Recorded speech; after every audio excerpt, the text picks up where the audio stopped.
Greetings and salutations, Focus Up family. Welcome to the June 27, 2026 installment of the Focus Up Show. We thank you for tuning in with us live every Saturday morning at 9 a.m. on YouTube and various other platforms, or catching up with us on replay. And we ask that you click that like, that subscribe, that bell, and share to support and maintain your weekly Focus Up fix. I am Mr. Nice Guy, nice as in the word Saint spelled backwards. And today, my co-hosts are Brother Walk, host of Sex Talk with Walk, Thursday at 9 p.m. and co-host of Street Focus on Sundays at 6.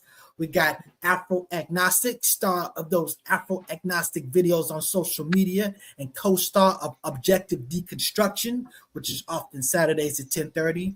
No Objective Deconstruction today. We got Mr. Floyd X, the boss man, co-star of Street Focus at 6 p.m. Yeah. And what's going on with you, sir? You seem kind of pumped up there. Hey, man, I'm just excited, man. I just came back from last weekend. I went to go to my sister's wedding. So my sister is a married woman now. And congratulations to her. Her name, I ain't going to say her name, but I'm excited. I was excited to be there, happy to be there. Beautiful celebration, you know. And it was an honor to be there. And I also enjoyed being in the DMV area. So I had a great time out there, and I'm happy to be back home. Brother Walk. Same here. I was there as well. Had a great time. Salute to my new brother-in-law. And I want to say DC is too hot. I did not like it. I did not have a good time. The wedding was off the chain now. So a lot of cousins from both sides, from my mama's side and from my dad's side. Rest in peace to both of our parents. But they was all there, a bunch of cousins. I thought these cousins would never ever see each other, but everybody was in the house. And salute. Yeah, congratulations. That's what's up. And we got Brother Afro Agnostic. You're not in Asia, right? I know you still out of the country. I'm in Draytonia. Canada. Oh, Canada. I'm out here in Toronto, man. I'm just been sporting life and just exploring out here. It's crazy, different diversity out here. Seeking out some black culture and whatnot, and doing different things. Looking forward to that fight tonight in the 154-pound division between Boots Ennis and what's the brother's name? Zayas. You brought it up. You got to speak on it. Tell us about this walk. Puerto Rico, Boricua, La Negra. This is a young fighter. He's been boxing about like 6 years, and he's a unified champion. He has 2 belts, and Boots Ennis won it, but he challenged Boots. See, nobody wanted to fight Boots. Everybody believe in the hype. I think Boots is all hype. This gonna be like his first test. This gonna be his first test. Stanionis was trash. This gonna be his first test because he fighting a bigger guy. And that's something that Zayas had asked. He said, who has fought that was bigger than him or equal to his size? Yeah, so we gonna see. This gonna be and the whole card is good. Yeah. Okay, so I need to check. I just want to ask Rock one thing on live on camera. Are you willing to put your money where your mouth is right now? That's all I'm asking. That's all I'm asking. How much you talking about right now? I'm kind of hurting from that trip. Oh, you just got back from that trip. I'm just talking shit, man. I'm just talking. Yeah. Hey, But I'm just looking forward to a good fight, to be honest. Mm-hmm. Whoever wins, it really don't matter to me. You know what I'm saying? I'm going for the Porter. I want to see what Boots got for real. So that's why, yeah. But Hey, thank you for bringing it to my attention. I'm gonna make sure I catch that tonight as well. Then, so that's what's up. So, no infamous El Poo today. No First Lady J Still. No AB. I know she's she's flying in the air right now. So you know what I'm saying. So that having been said, hey, you know what? Matter of fact, yeah, let's just get on to the get. First thing up, let's talk about Clive Davis. Now, I've heard a lot of good things about this dude. I heard some bad things about it, but after doing my research, honestly, I've just seen mostly good. You know what I'm saying? This dude has had a hand in a legendary roster of people. You know what I'm saying? It's just you. I mean, it's a crazy roster. I don't have my article up to give you the list of names, but I mean, all the recent artists. Like I said, Daddy-O was sitting there talking about that. You were talking about Jermaine Dupri. There's going to be a lot of people that's going to be going to his funeral, celebrating his life. This dude was an impactful dude. You know what I'm saying? I understand that it was a little funny style with the whole Whitney Houston thing, but at the end of the day, let me tell the Whitney story. This is the situation with Whitney Houston was that he has a pre-Grammy party every year since the 70s. He's been doing it every year since the 70s, and this time Whitney Houston just sadly passed away that night of the day, or I guess it was the evening time of the celebration, and he chose to continue to have it, and people criticized him and said it was in bad taste. They expected that her being such a big name and a big artist on his label or his roster that he would shut it down and mourn her, like a movement of silence or something, but he chose not to, and that's where I think that most of the gripe towards him come from, because he did not stop the party that night, but he gave a speech about it at the ceremony, and the party went on, I guess to say. And you're missing one little very important piece, that she had passed away at the same location where they conducted this thing. Her body was still there while they're doing all of this stuff. So that's what was kind of messed up about this. But he said that she would have wanted the party to go on. How do you feel about that, Brother Afro? For me, I'm surprised Nice Guys is going soft on this Zionist patronage and exploitation. I mean, I think that pretty much sums him up. I mean, what is industry rule number 4080? Street people are shady. So they can't be shady without him throwing the shade. He's a part of the shade. And Jack Leonard, who was friends with Red Fox, once had a saying. He said, "For once," he's a Jewish comedian. He said, "For once in his life, he wants to see Jewish singers managed by a black man." Damn, has that ever happened? That shows you that we live in the opposite reality of Jewish patronage. Think, where's the black Vlad? Where is the black person that is involved in Jewish youth music and culture, and they dominated in social media? There is no parallel. So Clive Davis was just an exploiter. He had an eye for talent, of course, but I listen to the other artists like Left Eye and India.Arie and what they have to say about him. They paint a different picture. Yeah, because they did feel like they was robbed by him, because they had sold 6 million albums and was broke, only had $50,000 in the bank.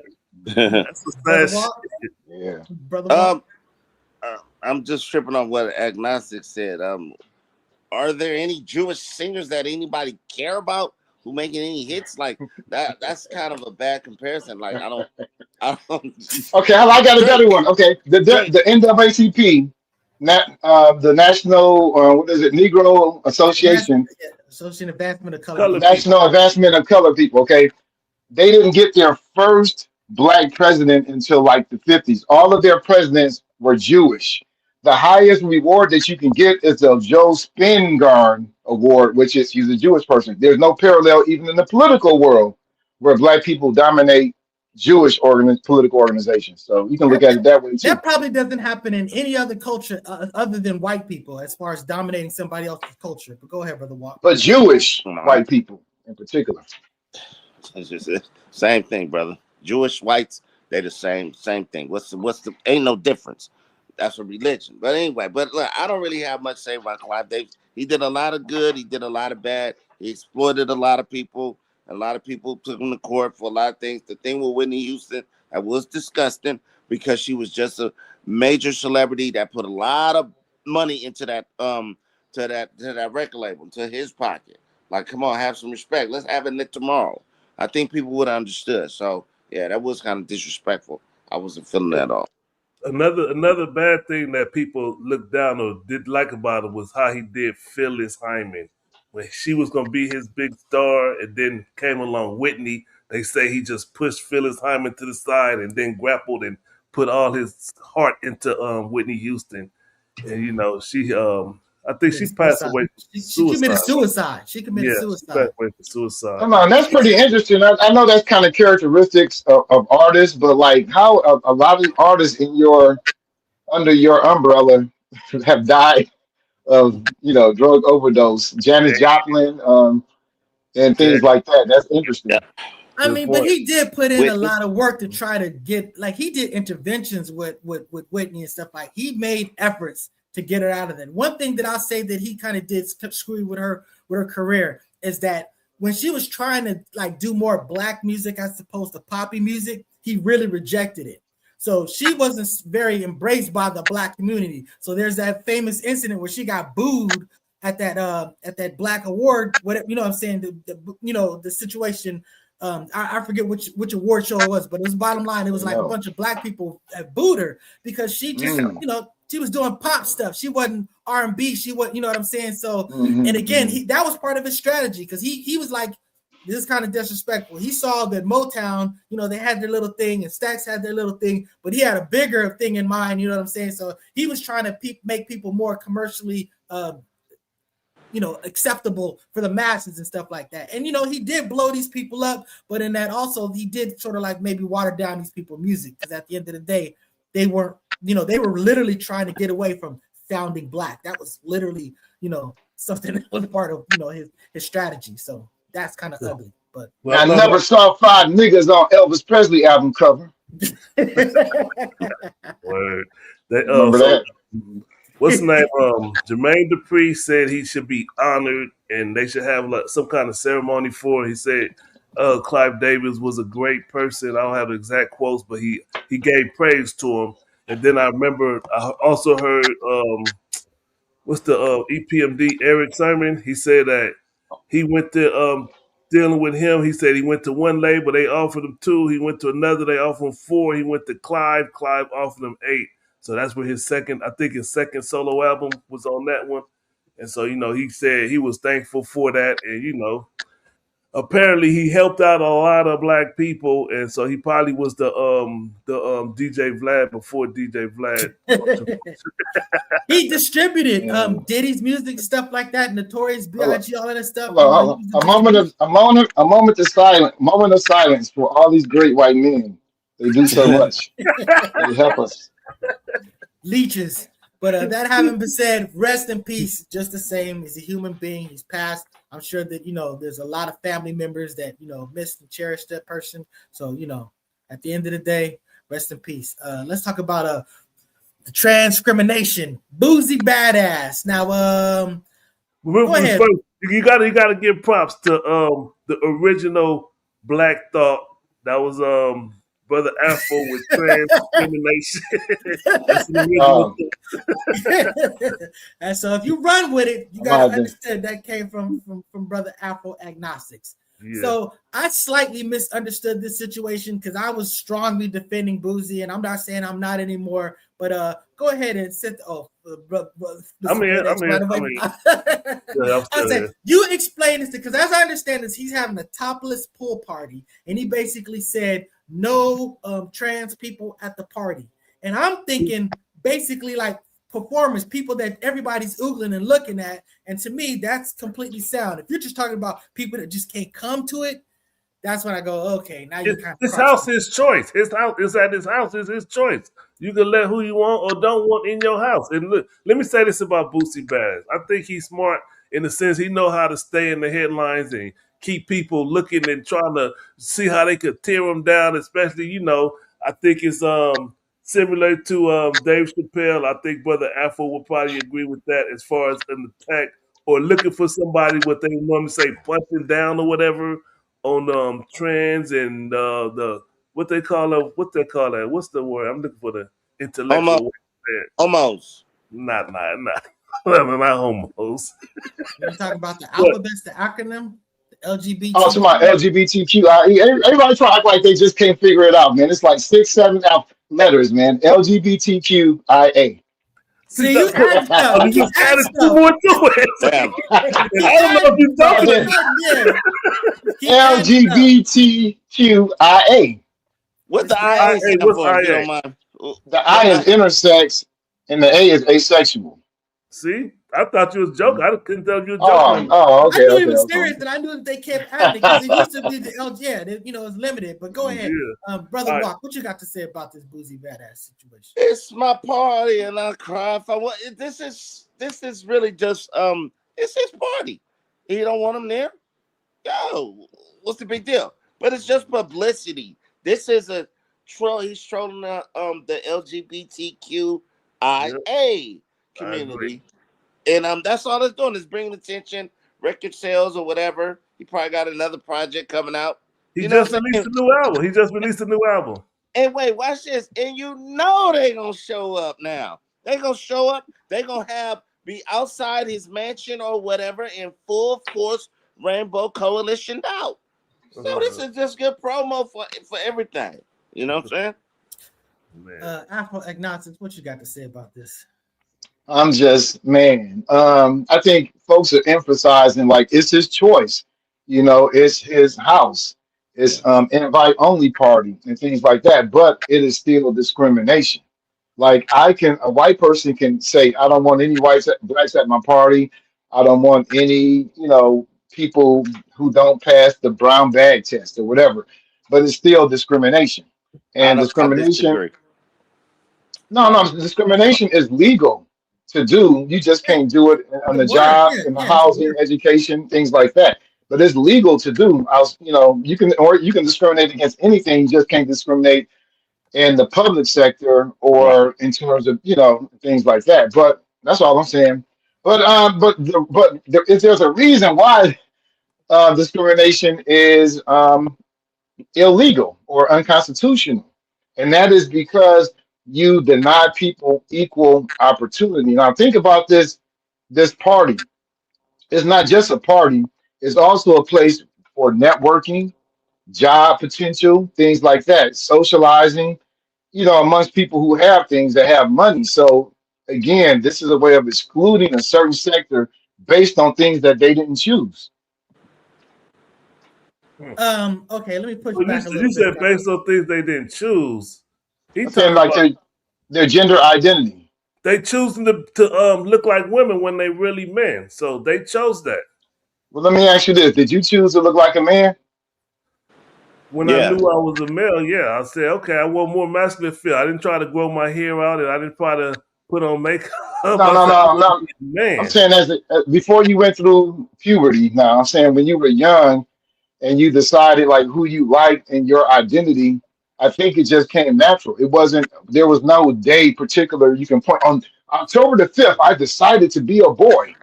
It just happened because that was your proclivity. You were very attracted to the opposite sex and things of that nature. So I'm saying, why don't we give that same grace or understanding to trans people? Because Donald Trump already said there's only two genders. We don't want to hear that other stuff, man. That's why he did it.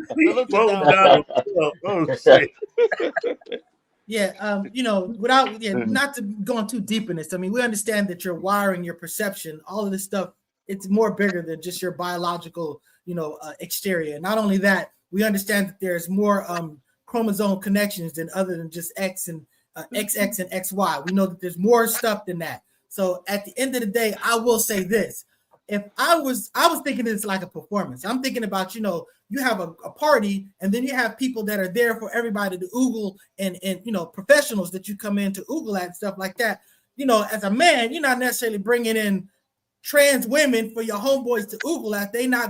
That's not something that they're gonna work with. You know what I'm saying? So that was my issue. You know what I'm saying? I'm saying that makes complete sense. But if you're just talking about people coming as just as an attendance, like a friend, to me, that's something different. That's the type of discrimination where I feel like, okay, now that's kind of ugly. You know what I'm saying? But again, the same thing. But he's saying the employers, because there are people that are going to get paid to work there, the performers, right? That's what you mean? Being deceived. Like when you say you have men who are born men come in looking like women, and like you say, your friends are there and they dancing. Or I mean, hold on, or the vice versa. I'm just saying it can be that too. Wait. I'm gonna head you off because I see exactly where you're going, Mr. Floyd X. Just think about this. Let's say that we have a friend that has split. Now, I'm just saying that if that's my friend and they want to come to a party, I'm not going to be like, you can't come to my party because you're doing this stuff. But guess what? I'm going to let all my guys know that, hey, by the way, I'm just saying. That's what I'm saying. So that would be my position. I just feel full disclaimer because, to me, I treat it like this. Is there a candy bar you don't like? If you don't like a certain candy bar, if you just put it in a Snicker wrapper, that don't just make it a Snicker. No candy bar. I don't want no candy bar. My point is that I'm just saying that, there is something to be said about as a person who doesn't, you can treat somebody as they want to identify with this, you treat them that way. But again, that you can still be of the position that doesn't quite meet the criteria of what I have for that. So that's why that would be off limits for me. I'm just saying that I would not treat a trans woman the same as a woman, as a they don't like this term, a cis woman, you know what I'm saying, as far as consideration. But as far as treating you like a human being, everybody's getting equal treatment from me. So, but we probably said enough about this. Can I say real quick, you brought up a good point, though. If the audience is coming there to look at cis women, then that justifies why you would not want to have trans performers. That makes sense. Yeah. That makes sense. But the other quick note, how would you even enforce this? Were you going to have people stripped naked? This is ridiculous. He said it clear. He said, we're going to be looking at we're going to be looking at Adams of apples. We're going to be looking at big hands. That ain't go always. That's crazy, man. But but you know what? But Afro agnostics, it will definitely weed out the women that ain't pretty anyway. So it's just a formula that you can use. But anyways, go ahead. Wow. I'm just saying for them that think that's a good one. Yeah, but still Jay-Z and Target. Okay, so let's see who wants to set this up. I'm gonna say Brother Walk. I know this is what I know about it. I know that he's celebrating the 30th anniversary of Reasonable Doubt album, and he was putting the vinyl albums in Target or something of that nature, and people were saying, how you going with Target when we supposed to have been boycotted Target? And I don't know if he was one of the people that called for the boycott or endorsed the boycott. He was not. He was not. He was oblivious to it. Just like this is one of many examples that he's been, he's a rich person, lives in a rich world, and is pretty oblivious to, us commoners and stuff like that. So I don't fault him for not knowing about something, but, once it comes to your attention, then it becomes somewhat of an issue. But like I said, look, Black people can still protest it. He just sell that to like non-Black people in Targets. You know what I'm saying? So case closed. What you got to say about this, Brother Walk? You look like you got something to say. I mean, we're gonna talk about boycotting later. I don't see the point of it on certain levels. On certain levels, more on a local level, I think it'd be very effective.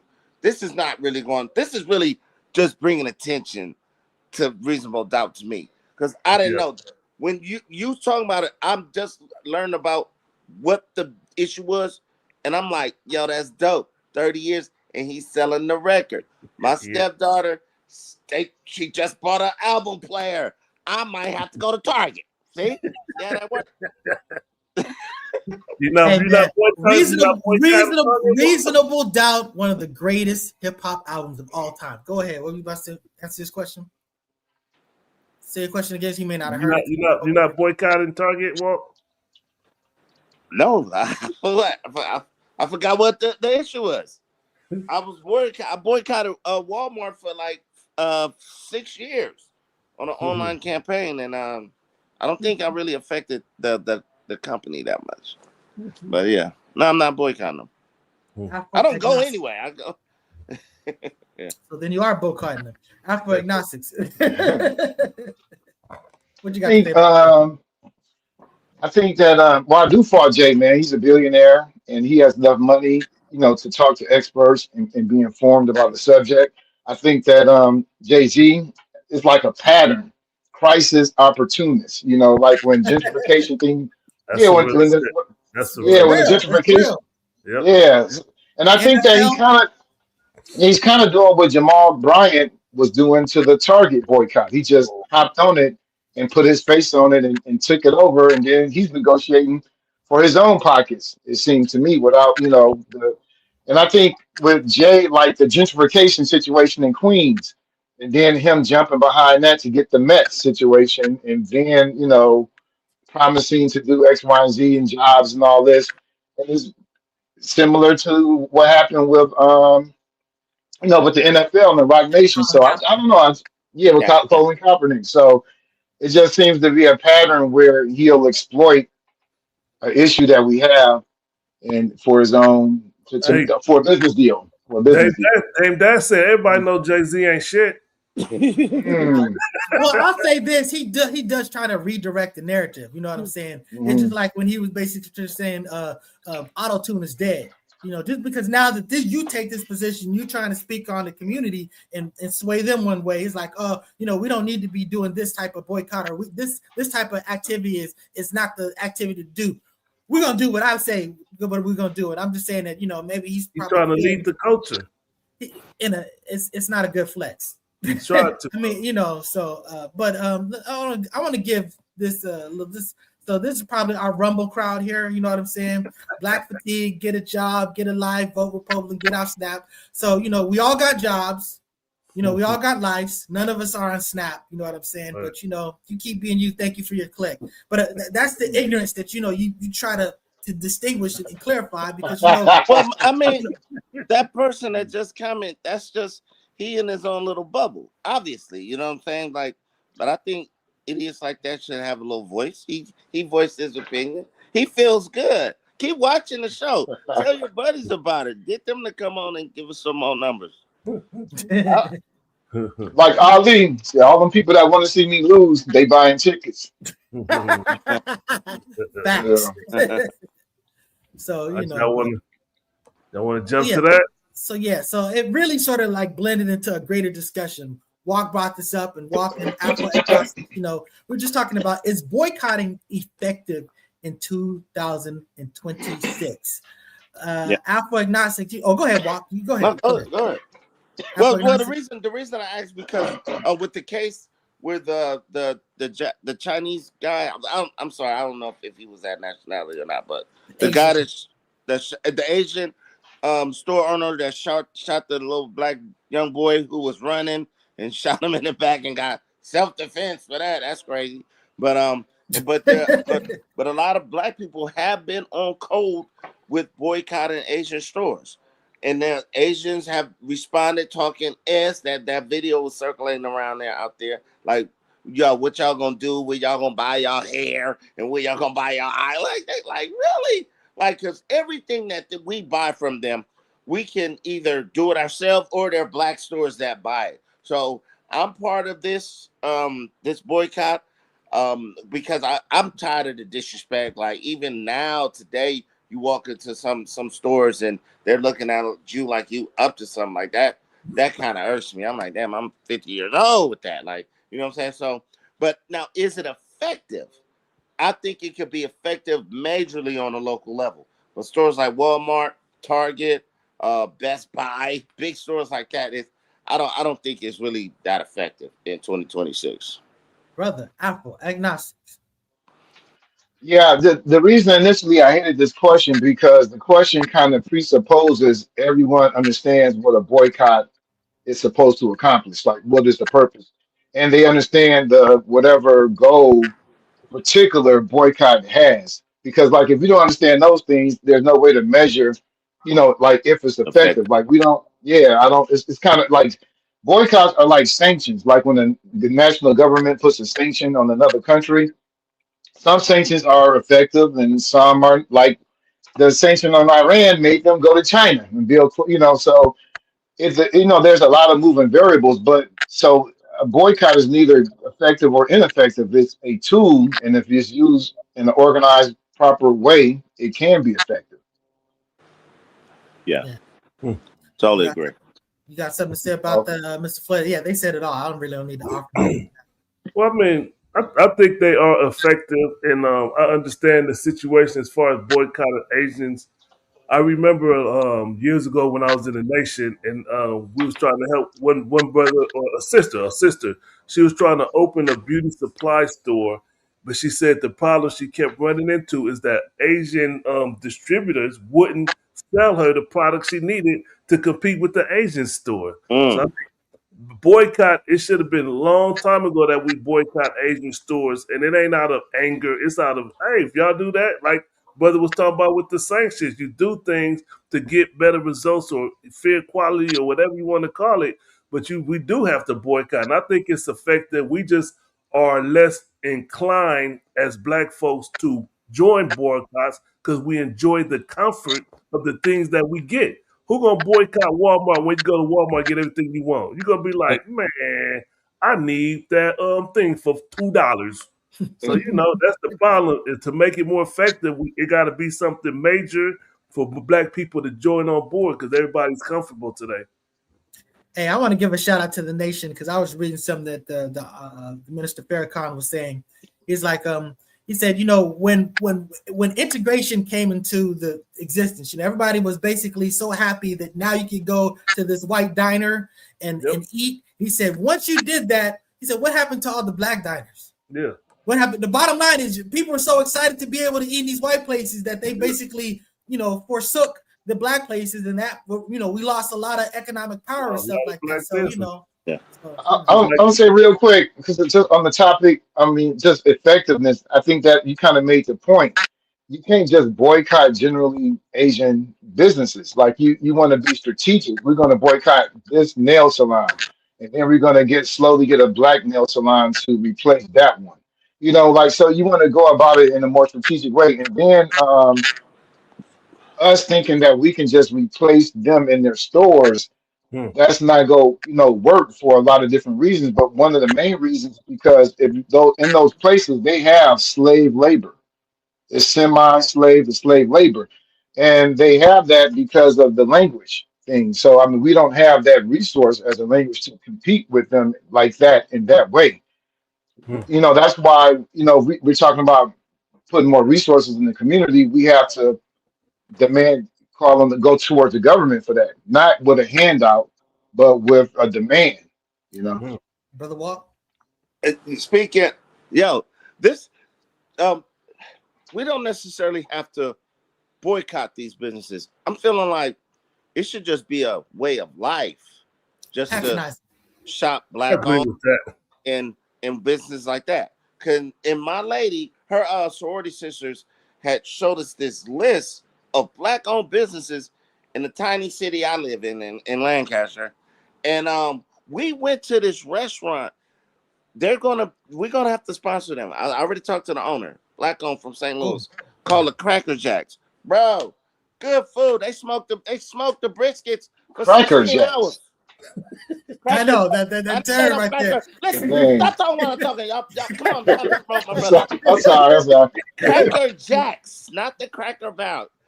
Cracker Jacks. They smoked the meat for 16 hours overnight. They got it smoking, bro. Delicious. So I'm just saying. But that's what we're going to start doing. We're going to just start looking for black-owned businesses and just try to freak with those. Salute to my lady and her sorority sisters. Hey, I was too late with this walk, but I want to do this. What? That ain't got shit to do with the story I just told. So yeah.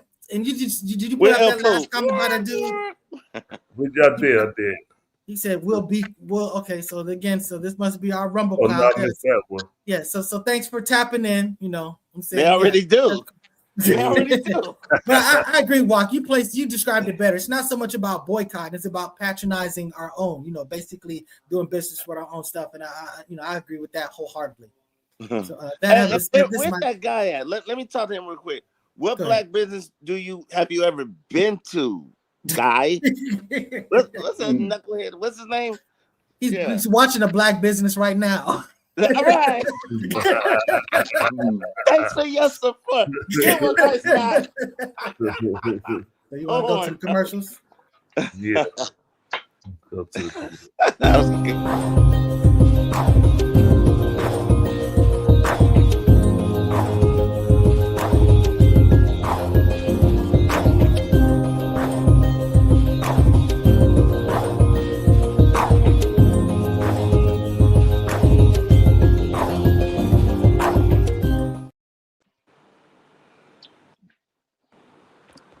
Score Bar and Lounge, 7123 Franklin Boulevard, Sacramento, California. Go check the FIFA games out or whatever you watching sports. I know no basketball, no football going on right now, but go check them out. Great Fight food. Go tonight. check out the fight. There you go. Go check out the fight and watch it tonight at the Score Bar and Lounge. If you in the Black Sacramento, on.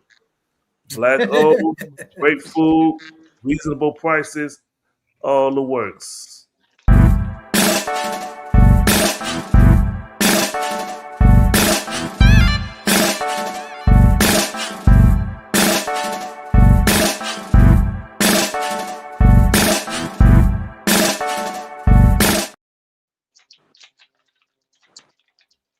That's gobealive.org.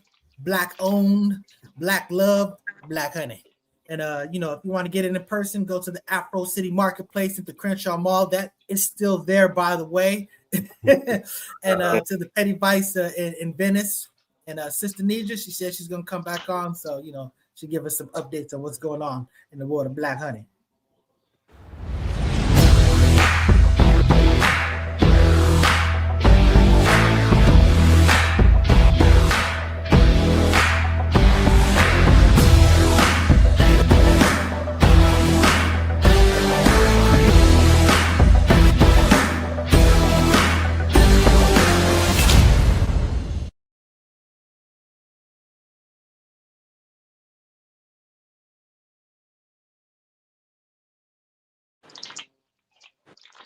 La Brea Trucking for all of your trucking needs. East Coast to West Coast, West Coast to East Coast, North to South, South to North. Call the brother. Y'all saw the phone number at the end. Call him so you could get something transported across country if you need it, in this interstate, whatever. Call that number. Black owned. Wait, one more thing. I talked to the homie. He told me he also does government contracts. Quit playing. Black on. Look up. That boy coming up. Salute to that. Salute to that. Speaking of government contracts, this cat, he's made a killing off of government contracts. And he's talking about the first one, the first trillionaire. And then he lost it, but still, honestly, just getting there was a big accomplishment. You can say what you want about this dude, but this dude is a major financial success story. Humongous impact. Doge was a grift, and we know that a lot of that stuff, the whole relationship was about getting a lot of those government contracts. But at the end of the day, it's still an accomplishment. So he can solve a lot of problems. It'd be pretty awesome to be that rich. Have y'all ever heard of any outreach or community outreach that he does or serve in helping like poor countries and things of that nature? Hey, he helped them South Africans that were getting oppressed by them blacks that was doing all those terrible things. The ones that went back to South Africa after being here for like a month or two. Yeah, exactly. They was like, America ain't it. Yeah, it was like, never mind. Let's go oppress some black people abroad. Yep. So I pulled up this real quick. I pulled up this list of countries that Elon Musk is wealthier than, and it's depending on GDP, but some people say compare an apple to oranges or whatever, but Switzerland, Saudi Arabia, Taiwan, Belgium, Sweden, Norway, Singapore, UAE, Australia, Ireland, South Africa, and Egypt. He's wealthier than all of these countries. We should hear, I think, or see more things being done for the less fortunate. You know what I'm saying? Instead of just praising how smart he is and what a business genius he is, and look at this, look at that, and we gotta give back. Or we'll have to need a government or the new government that's gonna tax the wealthy and get more realistic about it. But that's all I gotta say about it. See, that's that mind state of, let's take his money and give it to everybody else. I'm not really feeling that, bro. I mean, he's a trillionaire.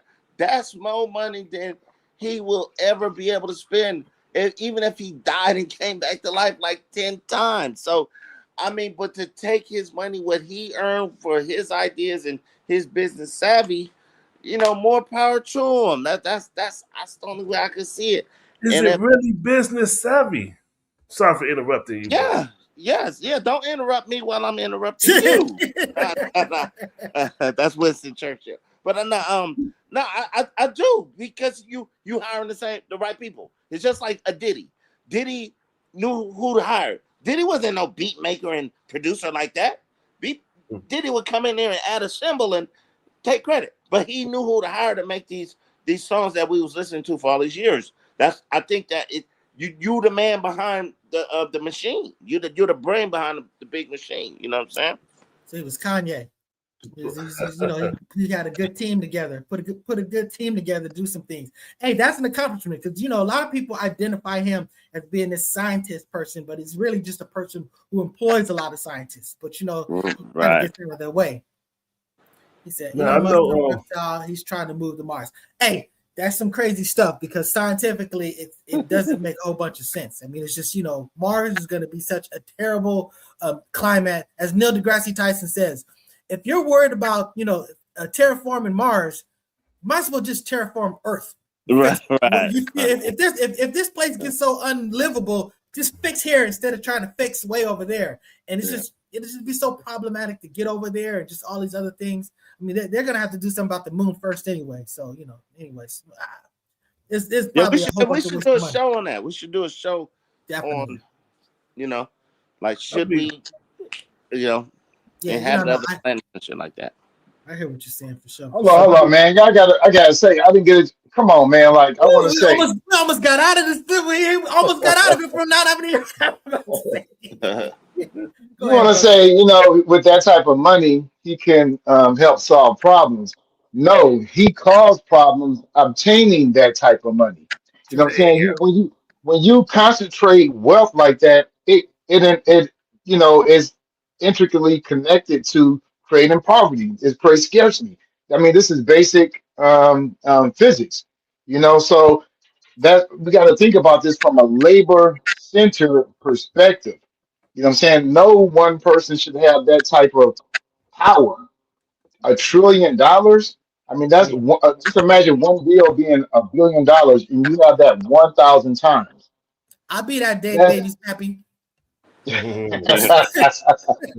anyway, you can't get that way by you have to underpay people. You have to work in countries to get where things are deregulated, so you're polluting the environment more and putting people's health at jeopardy. You have to usurp government and things like that to get more tax breaks for your company and to not have to risk your own money. That's how he's used our tax money and exploited people to become a trillionaire. Yep. You have a point. You know what? Agnostic. Hey, Wall agreed. Hey, wait, in the show. Thank you for watching. You swayed my needle. Pause. You swayed the. I don't know how to say it. Hey, pause. You made a good point because he is utilizing the people, so he should get back. Okay. All right, you got me live on air. Yo, damn. If I had that type of money, I'm telling you right now, I'd be Batman. Like literally, I'd literally be crime frightened with a crazy costume and doing crazy type of stuff. So I'm just saying that if you gave me those type of resources, I would use those type of resources. But I hear what you're saying. Just to get them, you had to step on a whole bunch of people to get to that money. You know what I'm saying? Yeah. So on that note, this kind of relates to this whole California billionaires tax. Me and Afro Agnostic have a different position on this. You know what I'm saying? So I'm gonna let you set the table for this Afro Agnostics. This is the thing that you want to speak on. Yeah, you lining up the topics, man, perfectly. Like everything is in sync. From the boycotting, Jay-Z, everything was just We tried. So go ahead. So to me, it's reducible to this question. Where are you gonna get the money from to pay for California healthcare? They said they have a $100 billion shortfall because of the big beautiful bill. So, like, where are you gonna get the money from? I think California has 200 and something billionaires. the collective wealth that they have is 2.2 trillion. And I think if they put it into a pool or what have you, 300,000 or something, you can make up for that shortfall, 100 billion. So to me, it's a no-brainer. I know they're saying that they're going to leave the state. Welcome. Well, see, Oh, okay, that's see, right. that's the problem with that. See, I agree with that on a federal level because they ain't gonna leave the country. But it is an issue when they take businesses, when businesses pack up and leave the state. That's gonna have an impact on California. I agree. When you're talking about you need the resources to do something, you do need to figure out the resources. But it's not just a function of just pulling the money together. These people need to discount the price of this stuff. I mean, a lot of the prices of this stuff is just driven up ridiculously. So the bottom line is you should be getting super wholesale discounts as far as the government, what I'm saying, as far as to accomplish these health goals. So whether you're talking about medicine, whether you're talking about equipment, all of this stuff, it doesn't take all this money to build this stuff. It just only takes that much money to exploit it because you got these patents, you got these whatever, you know what I'm saying? So at the end of the day is get the money how you got to get it. But to actually drive businesses out of California, that is problematic. I work in an employment law firm, and I'm just telling you, the employment laws in California are absolutely crazy. They're defending the people. So the people, it's beautiful for the people, but then you have law firms like our firm that goes suing on behalf of PAGA or whatever, and then, these companies are getting like decimated over, stuff that, probably should not be. I mean, again, the individuals are only getting so much of the money. Who's really getting the money is like the attorneys or the state that's getting all of the PAGA funds and stuff like that. So at the end of the day, you got to be careful about driving business out of the state because it will impact the state's economy. So there's a reason why with the rich. One thing, if I can add, nice guy, it's only one time though. I just want to mention that it's a one time.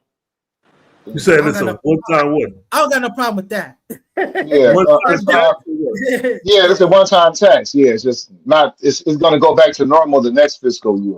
Okay, that's and completely different. So I was reading up on it. Or AI answered it for me, and it was saying that the California Billionaire Tax Act is proposed for November 26th. It will impose a one-time 5% tax on worldwide net worth of California residents exceeding $1 billion. And so they're saying it's over 200 billionaires that reside in California, and it taxes all of their assets, everything whether they own around the world, right? I don't know how you do that, but according to this, that's what it says it does. It taxes everything around the world. And the plan is to generate $100 billion over 5 years. That's a lot of money. I mean, if it's a one-time tax, it shouldn't take 5 years to do. But, again, that doesn't seem very discouraging if it's just a one shot as opposed to a perpetual thing. Because, now you got to deal with the rooting up your company and going to something else. So that's actually happened. The reason why I say that is that there are actually companies that have gotten up and left California, gone to these other places that maybe don't have state taxes and, whatever the situation is. So there's something to be said about, it's like Hollywood. We used to have a lot of the films done here. A lot of stuff's gone to Georgia. A lot of stuff's going to all these different places. There's a lot of big business that has left California. And I would say that, I can understand why Gavin Newsom is like not trying to discourage that type of migration. It's slowly coming back though. It's slowly coming back as far as the film because like since 2007 and 6, a lot of film, like you said, was filmed in Detroit, Georgia. But this one that's been filmed out here, that's filmed now. I don't know if y'all been checking it out. Nemesis, the sister girl wrote that. Speak on it. Courtney Kemp is a young sister. She about about my age, so she's young. She's very young. No, I'm just kidding. But Courtney Kemp, she wrote the Nemesis. It's with black cast. Man, it's just good acting in there. I can't really name it's no stars in it, but it's a very well wrote series. It's on Netflix, which I was supposed to be boycotting Netflix. Damn. But You boycotting your payment, but you got your wife's. You're right. Oh yeah, you're right. I did delete my account. You're right. yeah. So yeah, but yeah, that's what's going on, and it's totally filmed in Los Angeles. You looking at it like, hey, that's Crenshaw. Hey, that's Beverly Hills. That's over here. But it's about a crew of they do high stakes robberies, burglaries, breaking in, stealing money, and then it's this one cop. He light skinned, but he good. He's convincing. That bro, I don't even know his name. I wish I would have knew his name, but he's very good. That detective that's on the case. I think y'all should check it out. And yeah, you got to pay attention too, because you're gonna miss stuff if you're doing some other things. You're gonna be like, because I watched a few times, like, oh, and I'm telling my chick, like, wait a minute, you missed that part too. See, yeah, it's pretty good. I'm trying not to give it away though. Yeah. Good job. Real quick. I tried to watch it on my flight to and from the DMV. I couldn't. Jason said, we said it was some good acting. It was the worst acting I've seen. I couldn't get past the acting. I couldn't get past the acting. My wife said my wife and my daughter said they loved it. I said, I gotta watch it. You gotta watch it. I was sitting on the plane. I kept falling asleep. The acting was horrible. And they said, my daughter said it's just the first 4 episodes. The acting gets better after that. So I only made it to episode 4, and I was like, "Oh hell no, this is horrible. I ain't doing no more." Sometimes you learn on the job. I'm not going to be sitting here. I'll just say this about the Tyler Perry. He did the House of Pain. You can see the quality of performance and writing get way better after, once they kind of figure it out. Honestly, you go back to visit a lot of these shows that you love. You watch those first shows; they're just kind of working stuff out. So that could be a part of it. That could be. This ain't that. This ain't that. Salute to my niece. Salute to my niece and my sister-in-law. Talk to your man. Hey, so Mr. Floyd X, you basically saying it's Tubi quality? No, man, I'm not gonna say that. Tubi is trash. When you get a picture of a baby and then it's a fake baby, that's trash. That's Tubi. They really did. They had a fake baby client. That's Tubi. Man, I tell you, man.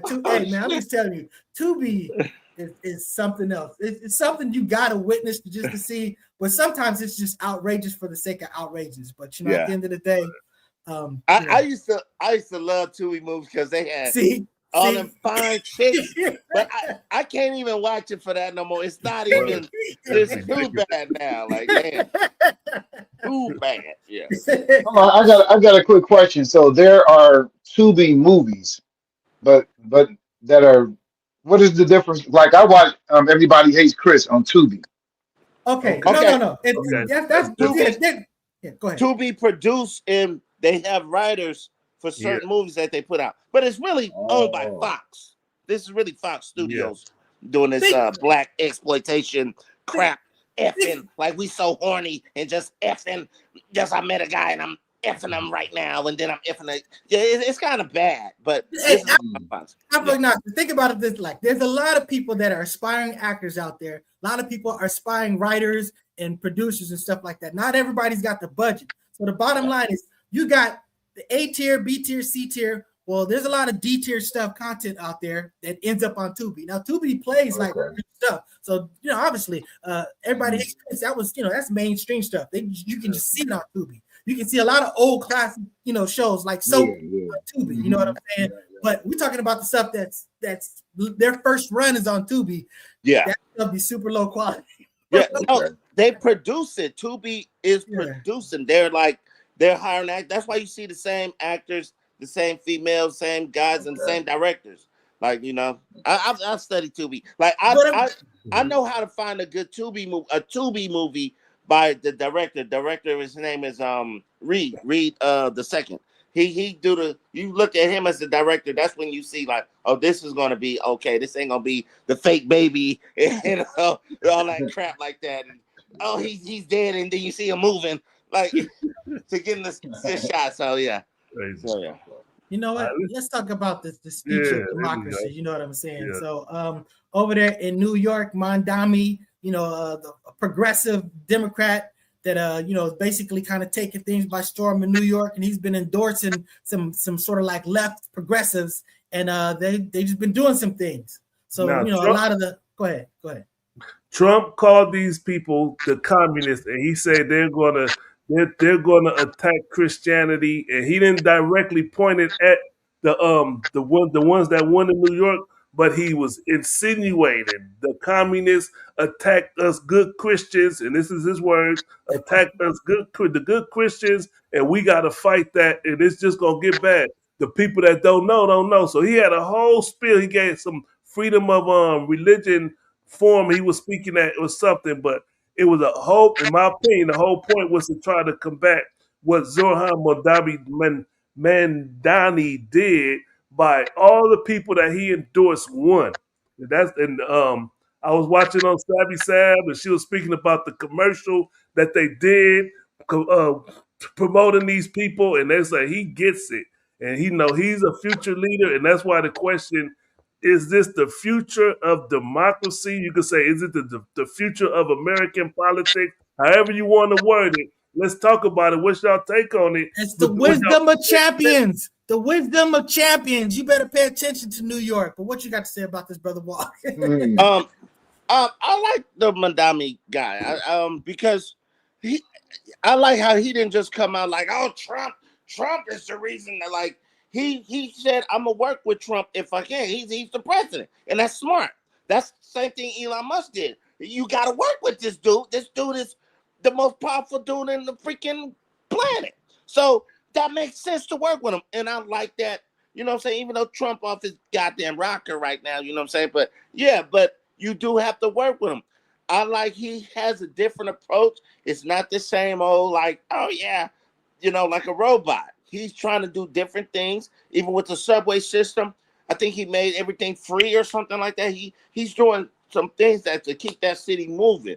So from what I'm hearing and seeing so far, I'm kind of feeling it. I'm feeling it. So, yeah, maybe he is the future of the Democratic Party and democracy. Who knows? Yeah, real quick for Apple. Some of the victories he had is that he put a freeze on the rent increase, and that's something that Trump and other people was going against. He put a freeze on I think for 3 years. Is a rent freeze. Oh, that's good. You can't go up on the price of rent for 3 years because of stuff he's implementing. And he was part of the during the Knicks game, he was part of the reason they had those outside watch parties, all those people celebrating in New York. So the things he's doing is considered progressive, and the candidates that he's promoting, one of them was like, if you ain't for Palestine or you ain't for a free Palestine, you shouldn't be in a position of power or leadership in America. And so when you got people running off these type of platforms, in my opinion, it's the new day and a new way, because I'm inspired by this shit. I got notes, but Rent freeze in Inglewood. Real quick, what he said the mayor said it was a question of electing better Democrats. And one person was being interviewed, and they directly asked her, so what about Schumer and what's the leader of the brother Hakeem Jeffries?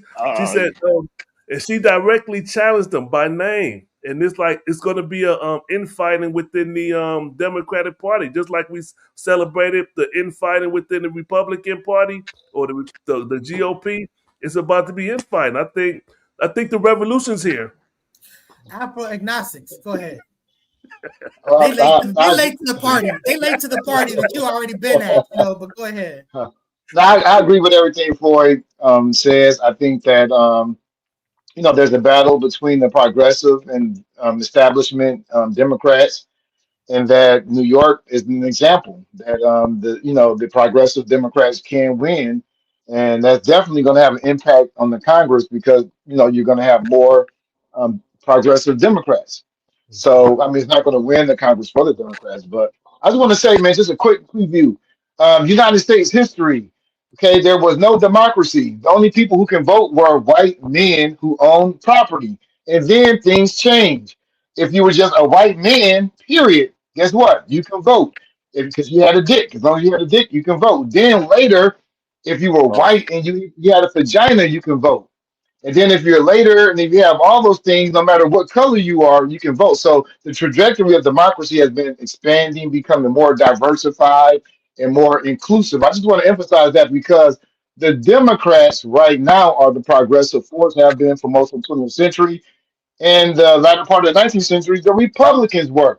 But the thing to look for is who's progression, who's looking forward. And black people are the greatest force of democracy. Democracy, we democratize things. And this is finally why I want to say, look at big business. There's nothing democratic about big business. You want to democratize big business, and that's what socialism is about. That's what's up. Democratize big And business. I am a democratic socialist. I've never been hiding or playing about that. Absolutely. At the end of the day, all of these resources are ours. You know what I'm saying?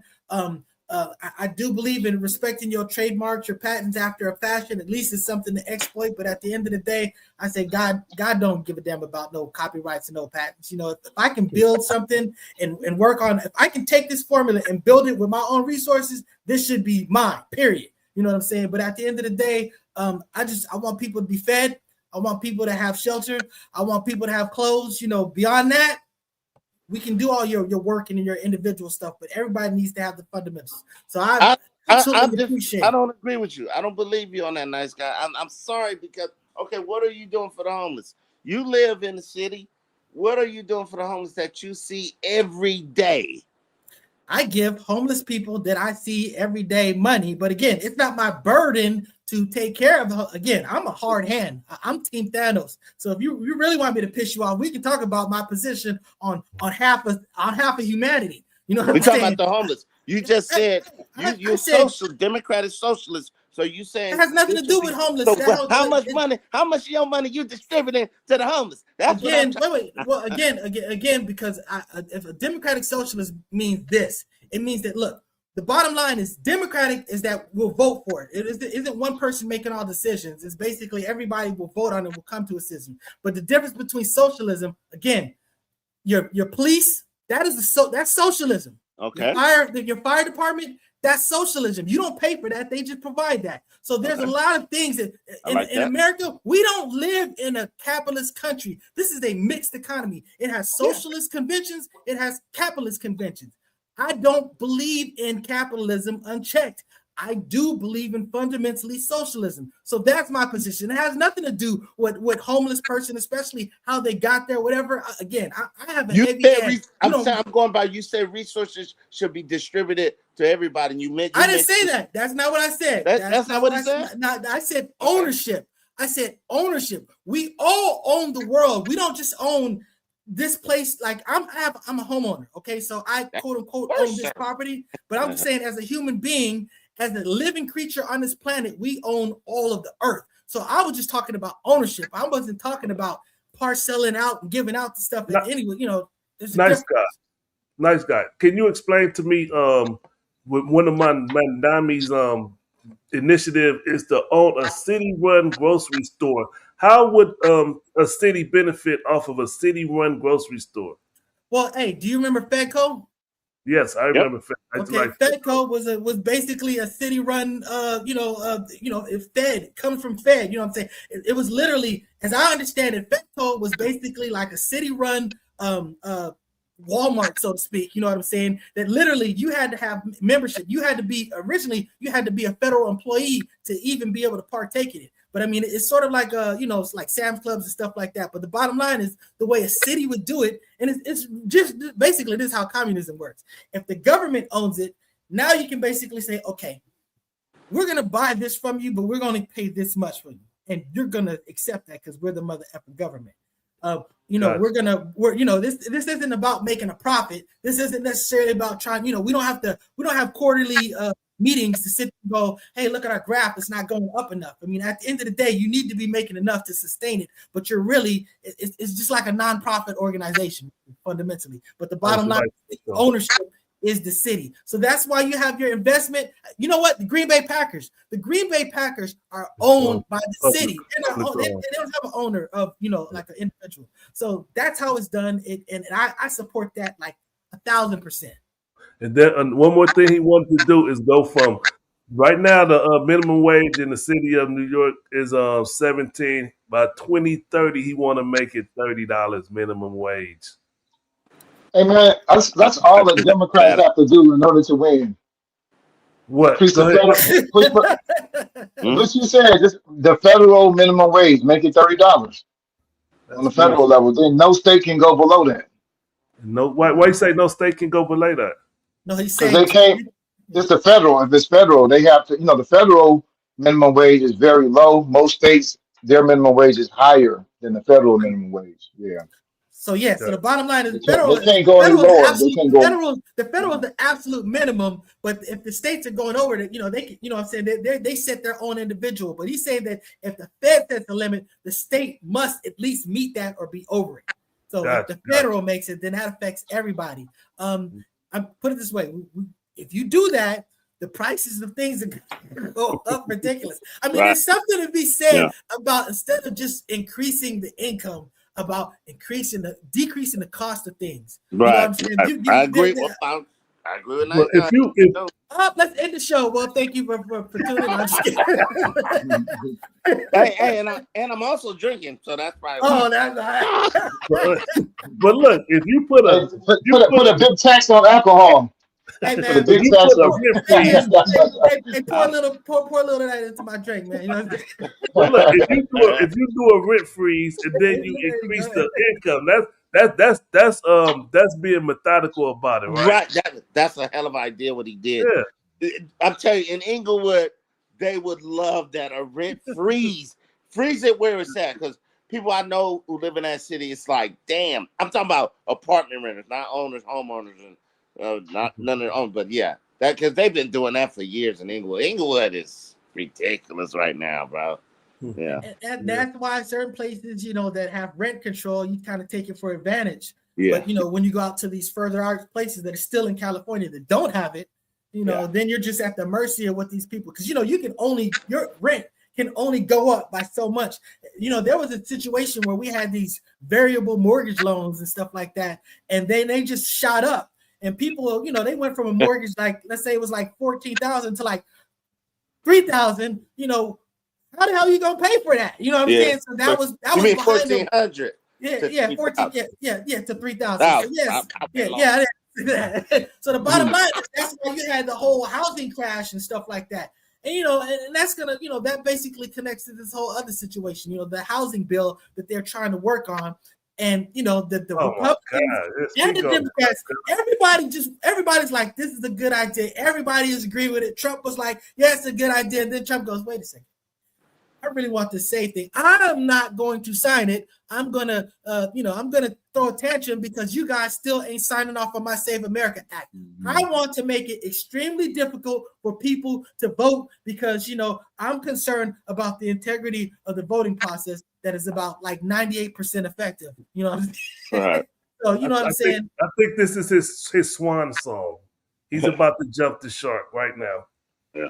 It looked like we kind of going over. Or we still going? What we doing? What we doing here? Y'all want to? Let's keep it going. We'll keep it going a little bit because we don't have any show after this. But let's talk about Kamala Harris and the Don Lemon interview.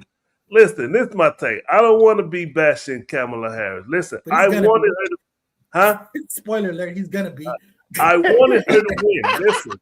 I wanted to see Kamala Harris win, and she is just not inspiring. And I was like, oh man, Don Lemon interviewed her, and I looked at highlights and reviews on it, and then I was disappointed. Nice guy said I should have watched the whole thing. I should have. I agree. That's a great comment. That's a great comment that you said. She is not inspiring. She's not. She's, and we talked about not being likable. Definitely not being likable to the people that already made their mind up that they like you. She's still trying to sell hope. There's nothing. There's nothing concrete that she could speak on. And Don Lemon asked her a question, and she started talking this metaphysics shit. Push back. She gives you that. She gives you the abstract stuff, but she also does give you the concrete stuff. If you haven't watched the whole video, you really can't talk about it. Well, I watched the whole video. That's what I saw. She looked like she was drunk. Well, I'm gonna say this. I saw the video. Why I'm but I watched the whole video, And it was funny. I literally saw a part where I go, this is what he saw. Without him telling me what it was, I just like, clearly this is what he saw. And I thought, boy, on an island, it's a bad segment. And I went to Don Lemon. What he highlighted is what I think matters. Why would you highlight this if you're trying to give somebody, put somebody in a good light? Because again, you're assuming that Don Lemon is like a great interpreter of, of decency or whatever. I mean, this dude did get fired from CNN from like speaking very reckless about another female. I should say another female. No, wait. Go ahead. Wait, let me. No, you go ahead, Walk. Go ahead, Walk. Go ahead. He was that was a softball interview, bro. That was me and Floyd talking about our sister's wedding, what he did. But she could not help but be. I think she was drunk. Everybody said that she looked like she was a little tipsy. Like it wasn't as bad as some of the interviews she did either. It was not as bad as I thought it was gonna be. It was okay, but it was softball. She really has no policy, bro. She is not presidential. You cannot tell me she is president material. I'm sorry. So, and she showed that once again with a friend. Oh, I'm back rapping again. Now, listen. I'm going to say this. Look, I don't know what people that take Percocets or them drugs look like. What she was talking is what I imagine somebody on Percocet or drugs Perk 30 when they try to talk. 30. What you say? Perk 30. That's what it's called. Perk 30. Perk 30. That's okay. The so now, wait. Afro, do you want to speak on it before or after I play the clip? I'll speak on it afterwards. That'll work. Yeah. Let me just play the clip real quick. And this is just a highlight clip from Don Lemon's page. This is what he put out there. Yes. So then what's your case for hope then? When we feel powerless, we are powerless. Oh my God. And when we feel powerful, we are powerful. And I believe we're powerful. We each have light inside of us. And we need to know that that is what inspires our hope as much as anything external to ourselves. And when we feel that and not allow an election or an individual to dampen that light, and instead let that light kind of carry us in particular through moments of darkness, that we not only act on that hope, but we inspire that hope in each other. It is so important that we not only have hope, but that we understand that that should be a verb, which means that hope has to go hand in hand with action. And that action includes the overcoming the obstacles they're trying to throw in front of us in terms of access to the ballot. That I'm gonna stop it right there. All right. It's getting worse and worse. Sorry. I know that ain't work. This is what he put out there now. Go ahead, Brother Afro. The floor is yours. Your opinion on Kamala, the interview, whatever. The open. Okay. Okay, just general, I can't disassociate Ms. Harris from Trump. Her only value for me was in that election where she was running against Trump. Because anything that I can look at her as far as like what Walt was saying, as far as like not presidential or whatever that type of quality is 10 times worse than Trump. But I can also see that she doesn't connect very well to the audience. She speaks very abstract. And I don't know, it's just all those politicians are, you ever heard the saying, like, tell me a good lie? They're all lying a lot, for the most part, but she's not doing a good job of telling a convincing lie, or so to speak. Like she doesn't have a connection. I can see, and she lacks charisma. But that doesn't mean she's not smart and she couldn't get things done and be effective. But she doesn't have that. I can see what you're saying. Yeah. Hope. I like hope. So, I know it's hope. See, he asked had a fat ass, and I hope called me one day. He was responding to his question. Anyways, the segment that I was talking about that I saw where she just like really like looked spooked, and it was like Don Lemon is asking a question, and he literally I swear, go check it out. This question is almost a minute long. He starts off asking A, then he kind of starts asking B, and then at the very end he turns it to C, and she just kind of goes like C.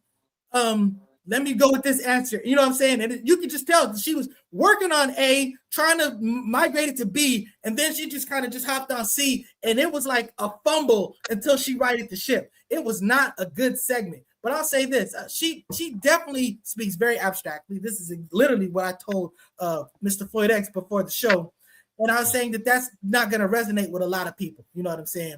So she definitely has charisma issues. She definitely has. To me, it's really coaching. Because the bottom line is, you know, you can work these sort of like quirks out. But at the end of the day, if you're an objective person, if you go ahead and take the text of what she said in that interview, you'd understand exactly how impactful and directly and whatever. I mean, she is a very intelligent person. To say that she's not intelligent is insulting. You know what I'm saying? Again, I don't think. Oh, go ahead. Well, I don't think nobody thinks she's not intelligent. She was district attorney. She was an attorney. She knows she's smart as hell. I'm amazed that you said that, brother. This is not her realm. This is not her realm. That'll be like a doctor. That'll be like a doctor who never listened to rap music trying to debate 80s hip hop with us. You out your realm, buddy, but he trying to freestyle like, yeah. Or like Tariq Nasheed trying to talk black politics. Hey, you stole that horn. You stole that horn. I'm like, you obviously don't listen to Tariq Nasheed. Y'all obviously don't. But anyway, let's get back to Kamala. I've never said she did. I do think she be buzzed. I think she be drinking. She looks drunk, bro. Come on, man. Stop playing. She did that same shit to Don Lemon. He just cut it out. He said, "You know, I got." She probably did that same shit you just did, Walt. Hey, you know what? You know what? It took a little bit of alcohol for Walt to make sense about this. This is the first, because he was calling her dumb. You was telling her, you saying that she's not intelligent. I mean, you what you said, I completely agree with you, and I don't agree with you. With what she was when she was running, with what she was doing and what she was going through, that's what it was. But I know she's not a dumb lady. I'm telling you, I've been following her since like when she won. You've been arguing that she is dumb. I love this. Hey, this in the pocket drunk walk. Can we keep him in the pocket drunk? This ain't the pocket drunk walk. One more shot. Let's do it. If you insist, nice.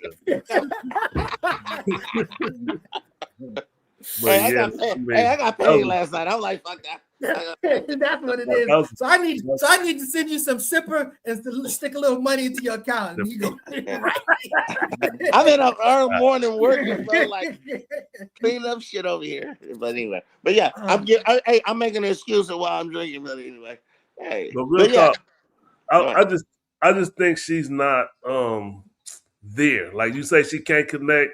Jay Walk say she's trying to argue hip hop when she's a doctor and never listen to rap.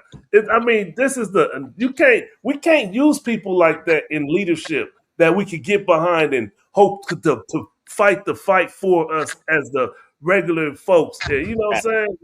So this is the problem where I disagree with what you say, because what she's talking about is she's talking about politics. She's actually probably more polished and knowledgeable about that than anybody on this panel. You know, when you talk about interacting and dealing with foreign, I would love to diplomats and stuff like that. Yeah. I would love to see you debate what was something you did? Nice guy that she was VP. They can't VP. What did she do? She was given the title. I'm talking about what initiative did she push? What bill did she motivate? Was she behind? What did she do? Well, first of all, let me explain this. Well, go ahead. You about to say something? I don't want to jump in. No, I'm saying the fact that she was district attorney and then she was also VP. I'm just saying, as far as the political savvy and the gravitas, the training, she has it. That's what he was saying. She's skilled. She's a skilled politician.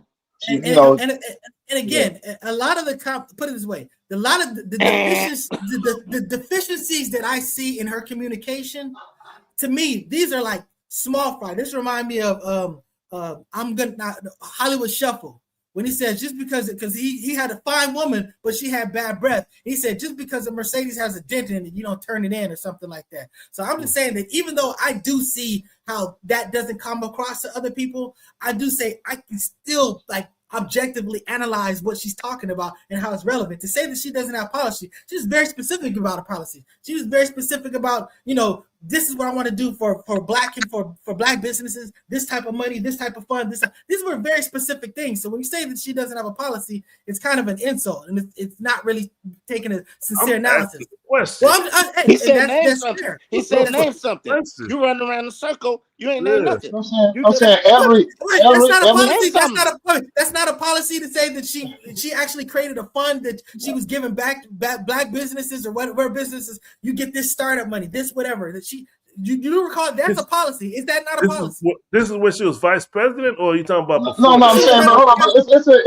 It's a ridiculous argument though, because every person that has ran for president for either of the major parties, Republican or Democrat, has an agenda. They have a policy that they're pushing. You can't run for office and not talk about your policies. I mean, it's impossible. Her policy is Donald Trump bad. Give me no, another. They had more. They didn't do a good job of framing their policies, maybe, or making their policies as visible or resonate. That's part of her issue that Mike guys pointed out.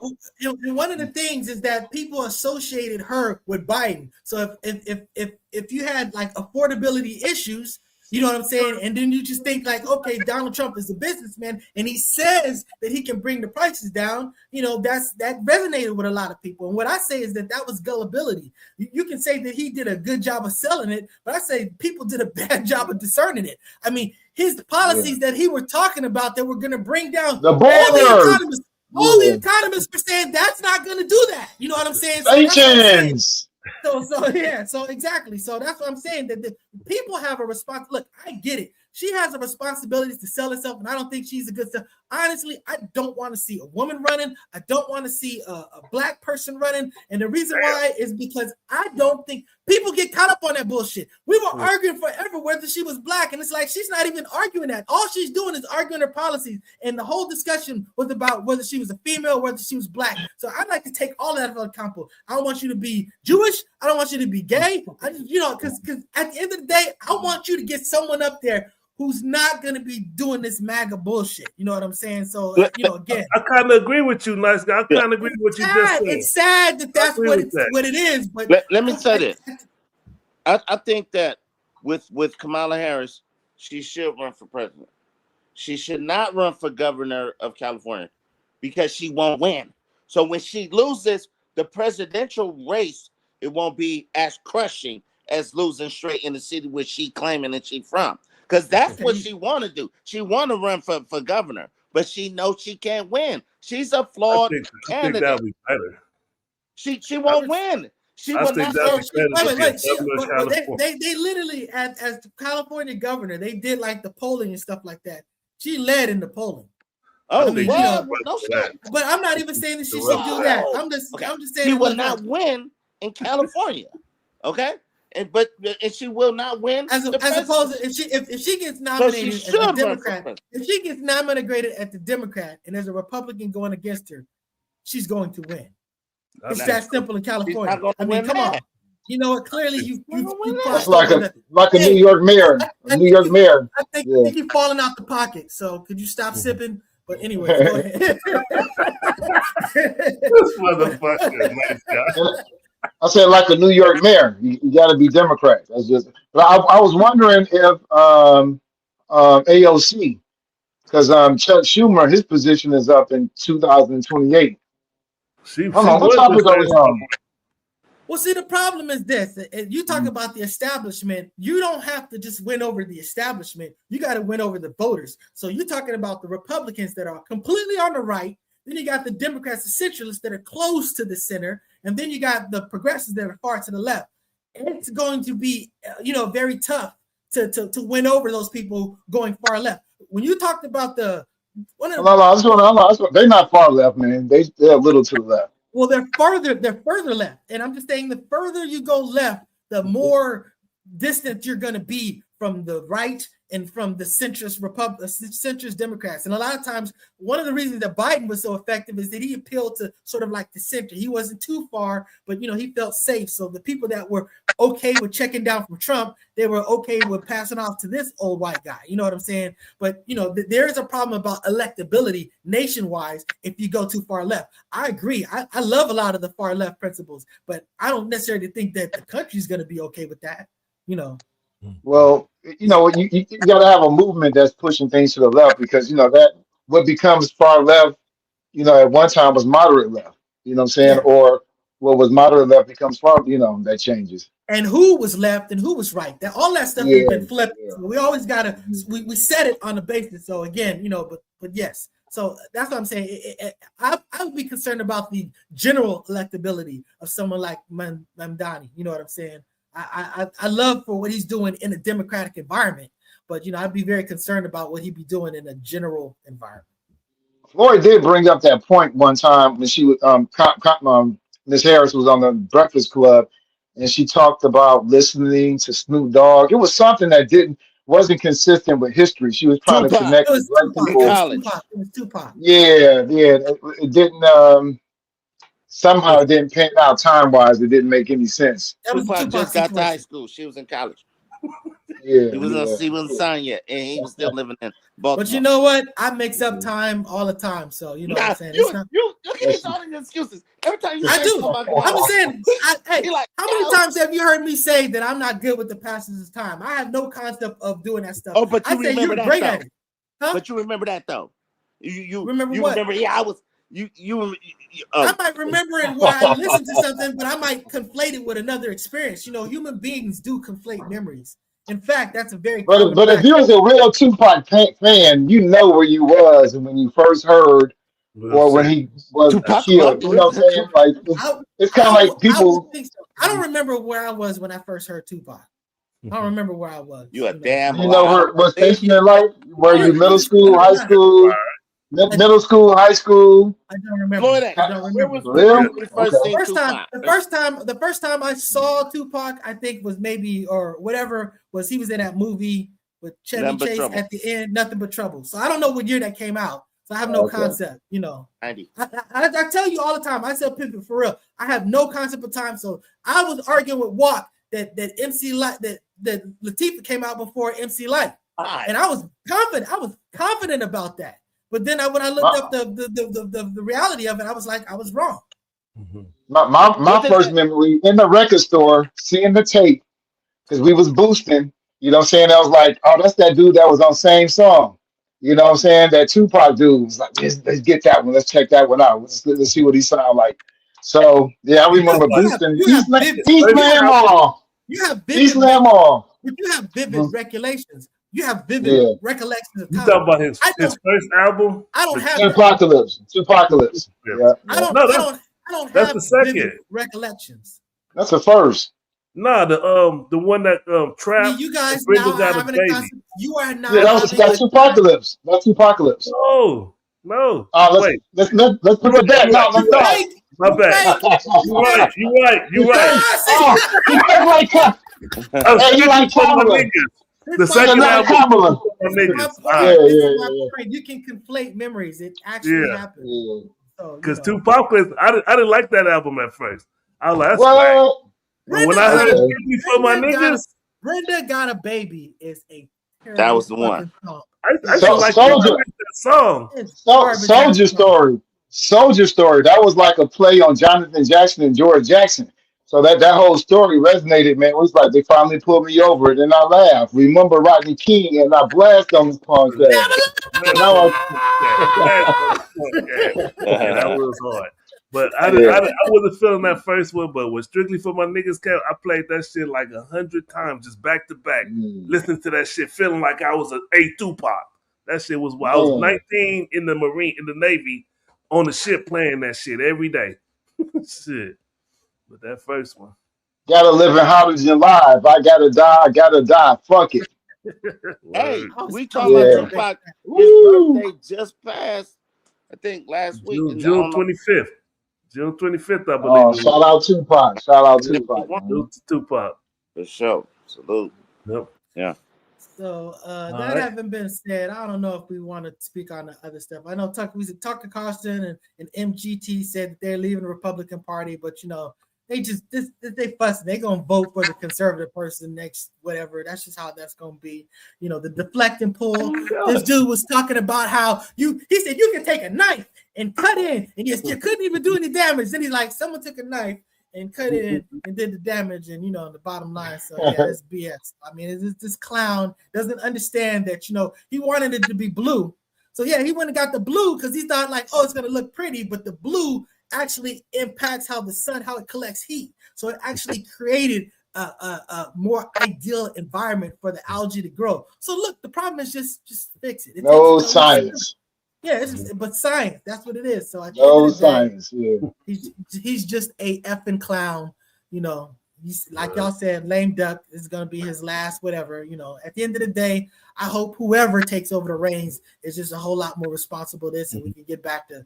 Well, you know what? Let's not get back to nothing. Let's move forward. Let's do whatever. So that having been said, thank you. One quick second, man. I think Mayweather is just a more polished Adrian Broner, facing 2 felony charges. Yeah, theft of property. And he don't drink or smoke. Dumbass nigga, boy. Mayweather, yeah, that's crazy. Man. We thought you were making a mistake and that you meant to say Big Tigger, so you were talking about Mayweather. Yeah, Mayweather. Yeah. We didn't even get the Big Tigger. I skipped over it. Oh, okay. Hey, my bad. Yeah. I mean, if you want to talk about it, I just felt like in looking at it, I'm like, we just don't have enough information. You know what I'm saying? These are accusations. Well, she's beat up though. They do have like, some people were saying it was makeup, and the reason he got the child situation because the child was in the place. He goes on the radio. He told the whole story of what happened, and he was explaining the situation that he was just trying to get away from her, and she put that stuff out there.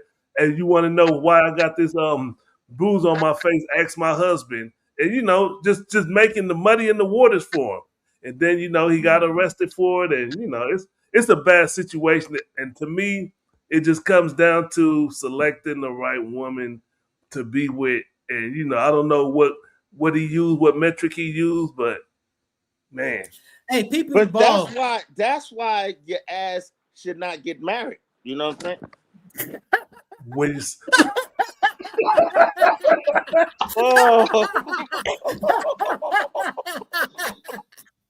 That was hilarious. Hey, I'm about to have a Big Tigger moment, my nigga. That was hilarious. Hey, Walk, if you okay to still come on, I want to ask you about that situation. Me and Walk was commenting on this video. There's this video of this Uber situation where it's like a person is like, not Uber, like one of these like the delivery, I forget, what's the main, bottom line is the delivery people. So it's like a mother and she's got her kid with her and she's giving this kid like a case of water to hold. This kid can't hold this, you know what I'm saying? This kid, he's like, I can't hold it. And he's trying to hold it and it drops. And then she starts running, she starts chasing and starts to like spank him. Of course, this is all on video and this is all bad. And my point is that forcing this kid to hold this stuff is kind of a weird situation, but expecting him to be able to hold it up and the kid is telling you, I can't hold it up. And it's a little kid and it's a big thing of water. And then just actually being upset and hitting this kid. To me, this is definitely abuse. Kids be lying, bro. See, we don't know. Like, I'm gonna just say this, we don't know the backstory. But from the video, it's like he dropped it, she smacked him upside his head. We don't know. Maybe he did it before. No problem. Maybe he was just like, I don't want to do it this time type shit. Come on, we all had children and we seen them on their bullshit, brother. You know what I'm saying? That's what I'm kind of thinking. It's more to it because I know with my kids, I have kind of lost it. Like, son, you done did that before. You doing that because, we doing this and that. But I will say this. This is really how I feel. I'm about to load up this video. No, yeah. Well, me being a 49-year-old, you see how my age going back from 50 to 49. Me being a 48-year-old man. Benjamin Button. Yeah, me being 45 years old. I would, if I could go back in time, I would have never ever even whooped my kids or hit them ever, because we grew up like that, getting knocked upside the head, getting whooped with sticks and fucking extension cords. Goddamn, shit, our parents would have been on the news for real. But it's other ways of disciplining children, just using your brain. I'm like, I can outsmart a fucking little ass 6-year-old. I could do something to piss him off that'll not even affect me at all. So it was abuse if you compare to today's time. So, but I don't think it was that bad, you know. All right, Mr. Floyd X. I was gonna try to do it myself. Could you please check your email? Let's just play this just so you can see what I'm talking about. Because where you at, Agnostic? Did you beat your son with sticks and nah? How do you feel? Well, I used corporal punishment in the beginning, but like you said, around that time, information was changed, and I didn't have the information. But I agree with you too. Kids also use passive resistance. I know when I didn't want to do some shit for my slaves, did it all the time too. I dropped shit on purpose because I didn't want to do it. That was my way of rebelling. You know, I'll pretend like I couldn't figure it out, break it, just to make them mad. You know, stuff like that. Oh, you really fucked up. All right, so let's see how good. Yeah, let's see how good of an actor this kid is. Let's see how impressive this is. All right, check this out.